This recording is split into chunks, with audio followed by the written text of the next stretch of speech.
Bom dia, pessoal. Esse é o nosso último vídeo dessa parte inicial de revisão de conceitos da teoria de conjuntos num ponto de vista ingênuo, né? Não axiomático. Tá? Então, a gente vai finalizar essa parte com a discussão sobre funções, e aí, a partir daí, a gente vai começar a discutir um pouco a linguagem lógica, as técnicas de dedução mais usadas na lógica, e partir para uma abordagem axiomática da teoria de conjuntos.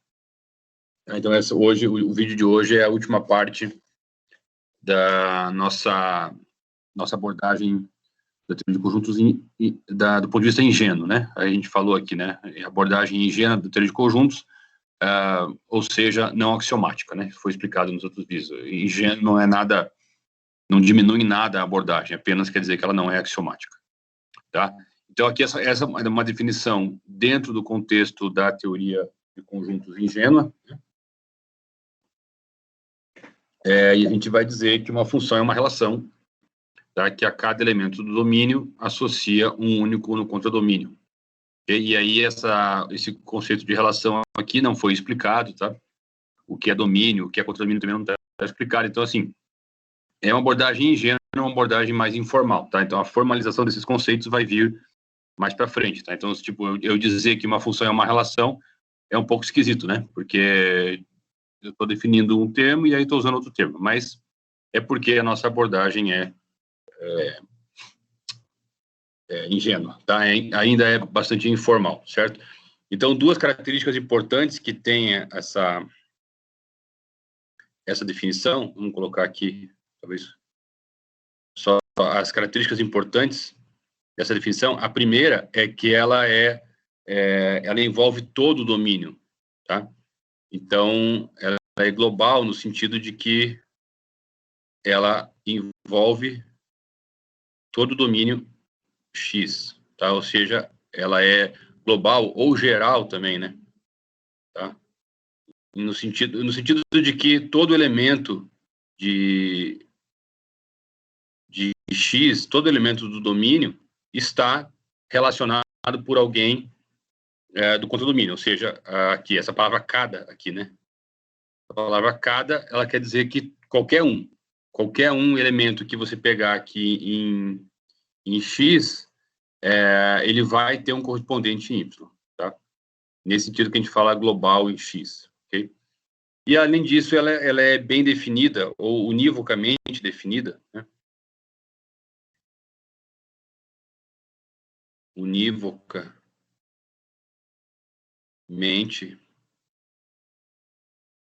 definida, o que significa que ela associa um único elemento. Tá? Então, a cada elemento do domínio, o elemento que corresponde a esse, lá no contradomínio, é único. Okay? Então, uma função, ela tem essas duas características. Ela é global no domínio, ela envolve todo o domínio, ninguém do domínio fica de fora, e cada elemento do domínio vai ter um único que corresponde no contradomínio. Tá? Pode ser que dois elementos do domínio correspondam ao mesmo, tá?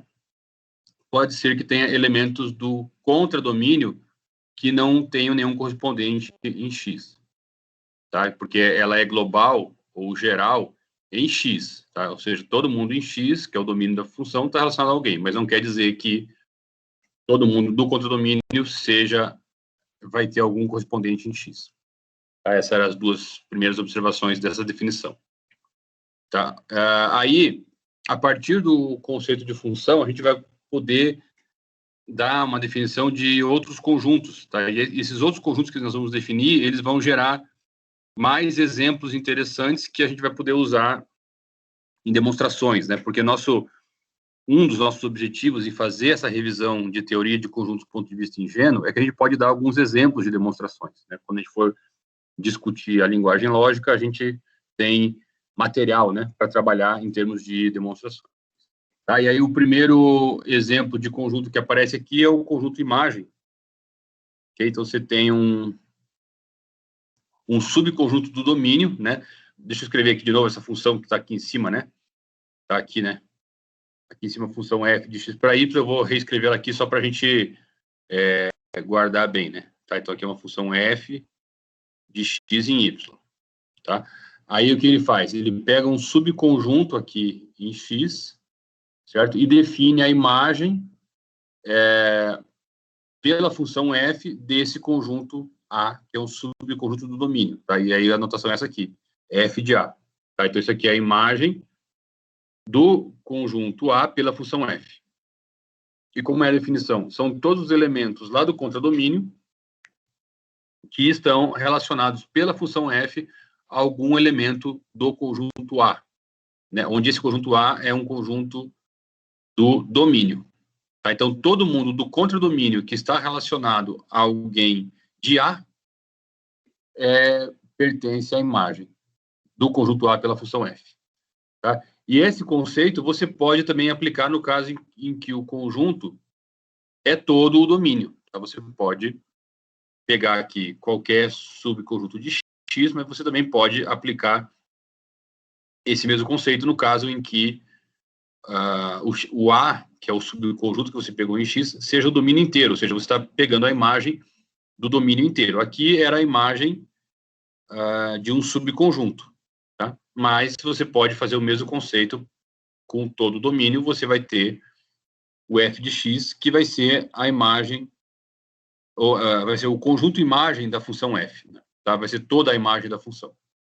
Okay? Então, são alguns conceitos. Depois tem a pré-imagem ou imagem inversa, que a gente vai colocar aqui. Então, a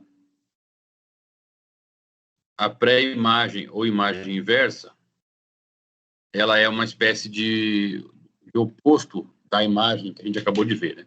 Então, agora você vai pegar um conjunto B no contradomínio. Vamos repetir a nossa função aqui de novo, tá? Igual a gente fez no outro exemplo lá, para a gente não se perder.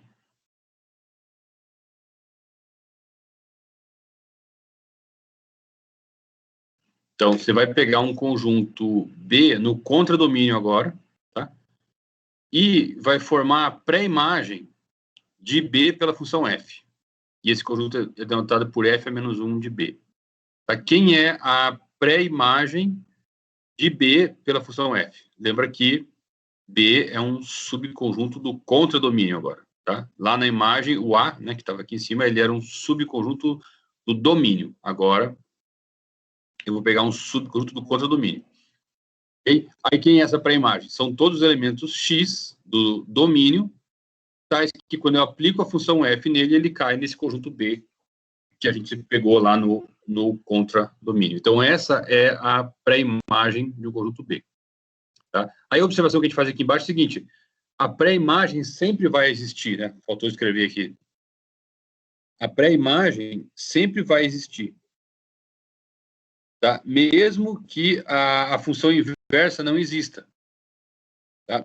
Mesmo que você pegue uma função em que não admite função inversa, lembrar que para que uma função admita função inversa, ela tem que ser bijetora, tá? E a tua função eventualmente pode não ser bijetora, tá? Então ela não vai admitir a função inversa, mas mesmo assim você pode falar de pré-imagem. Tá? Essa pré-imagem aqui, ela existe mesmo que f não seja bijetora, tá? Eu posso até colocar esse comentário aqui. Tá? Então a pré-imagem existe. Imagem existe mesmo quando f não é bijetora. Tá? Porque vai ser, quando a função é bijetora, ela tem a sua função inversa, né? A função inversa existe. Mas, mesmo quando ela não é... Mesmo quando a função não é bijetora, ou seja, mesmo que a inversa não exista, ainda assim você sempre pode falar de pré-imagem. Tá? A pré-imagem sempre vai existir. A pré-imagem simplesmente é o quê?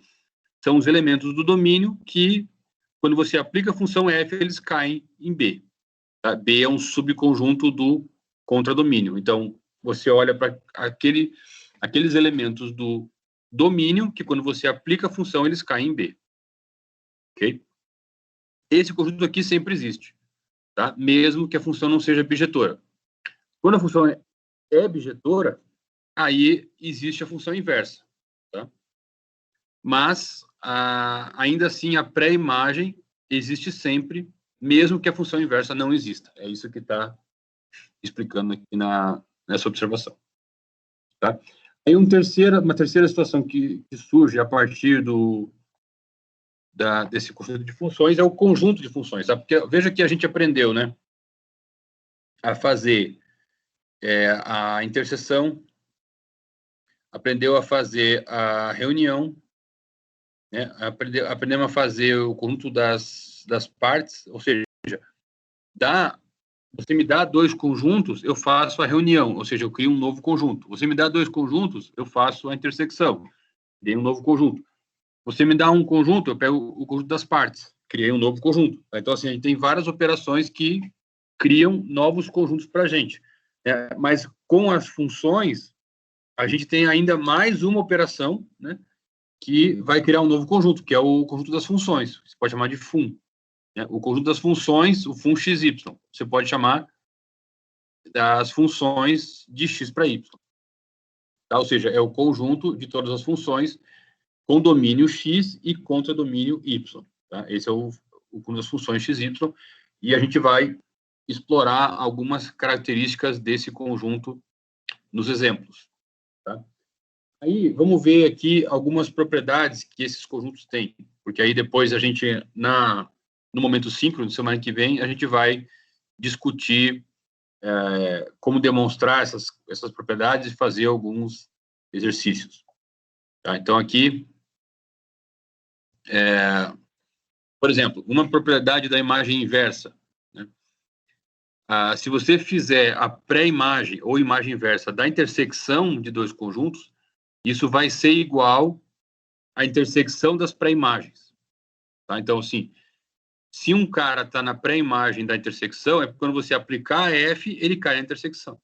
Então, se você aplicar a F nele, quer dizer que ele cai no A e cai no B. Então, se ele cai no A, ele está aqui nessa pré-imagem, se ele cai no B, ele está aqui nessa pré-imagem. Então, é um elemento do domínio que, quando você aplica F, ele cai no A e cai no B. Então, ele está aqui. Tá? Aí você tem essa igualdade aqui. O interessante é que não vale a igualdade quando você pega a imagem. Tá? Quando você pega a pré-imagem, vale a igualdade. Quando você pega a imagem, não vale a igualdade. Tá? Vale só a inclusão. Ou seja, se um elemento está na imagem do conjunto A intersecção B, como a intersecção B está contida em A e está contida em B, então ele também vai estar na imagem do A e na imagem do B. Tá? Só que não vale a recíproca, certo? Então a gente vai discutir isso na sessão de dúvidas, no momento síncrono, né? Mas seria legal se alguém já chegasse com uma explicação, né, de por que não vale a recíproca. Tá? Então, por que vale essa inclusão aqui? Porque tanto A quanto B estão contidos desculpa, a intersecção de A com B está contida em A e está contida em B. Então, quando você faz a imagem, ele vai estar contido. Mas a recíproca não vale, então não vale a igualdade. E aí a gente discute isso na segunda-feira, mas seria legal se algum de vocês chegasse com alguma proposta de como explicar isso aqui. Tá? É assim, ó, no caso em que os conjuntos são finitos, aquele exemplo lá do conjunto fun xy, né? É um novo conjunto que você cria de todas as funções. Então, a cardinalidade desse conjunto fun xy é a cardinalidade do n elevado até a cardinalidade do y. Tá? Então, vamos supor que a cardinalidade do x, eu falei n, né? Cardinalidade do x. Então, a cardinalidade do conjunto das funções de x para y é igual à cardinalidade do x elevado à cardinalidade do y. Vamos tentar explicar isso. Vamos supor que a cardinalidade do x é n, tá? Então, suponha cardinalidade do x igual a n e a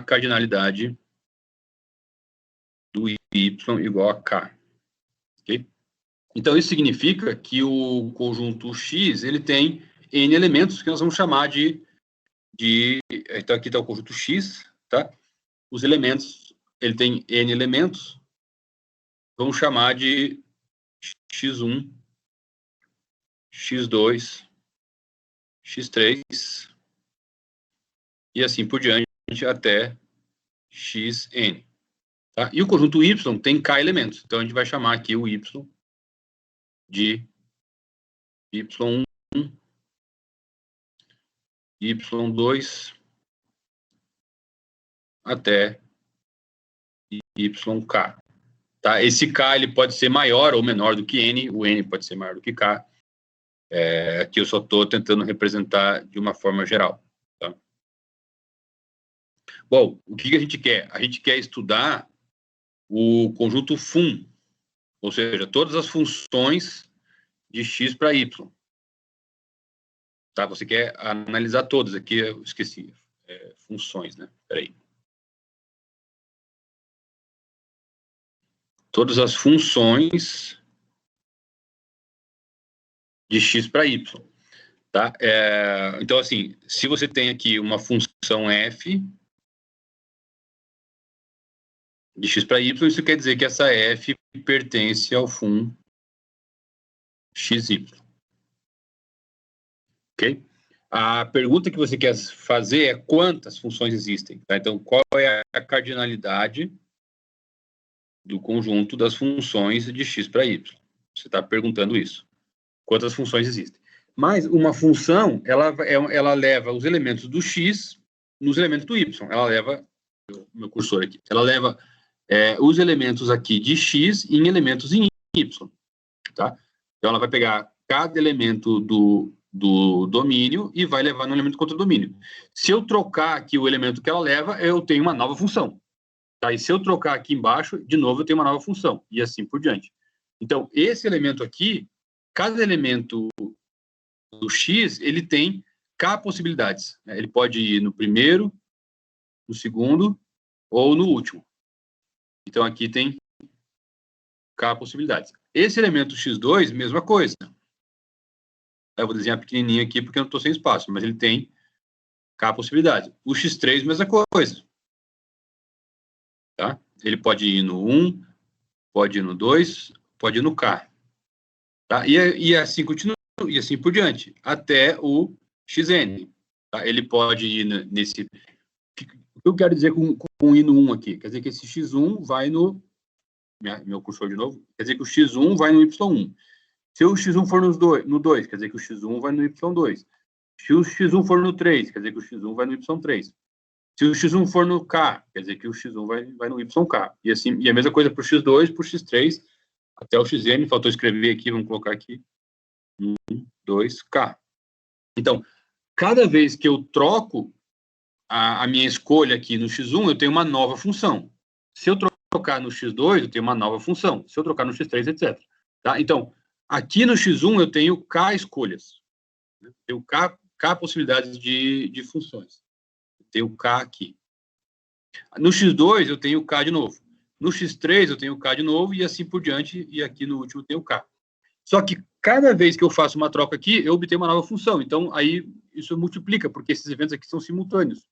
Uma troca aqui em x1, uma troca aqui em x1 vai gerar uma nova função. E a mesma coisa, se eu trocar no x2, vai gerar uma nova função. Então, o número de funções se multiplicam. Tá? Então, eu vou multiplicar todos esses números aqui. Tá? Mas esses números multiplicados é justamente isso aqui tudo é igual a k elevado a n. Tá? Porque aqui eu tenho k possibilidades, k possibilidades, k possibilidades, e isso tudo n vezes. Então, eu tenho k elevado a n. Certo? Então, a conclusão é que a cardinalidade do conjunto de funções entre x e y é igual a k elevado a n. Só que k, o pessoal fechou aqui meu quadro branco. Deixa eu ver se eu consigo abrir ele rápido. Às vezes acontece isso, eu aperto a caneta aqui de um jeito e o meu quadro branco fecha. e é muito complicado fazer a edição do vídeo, né?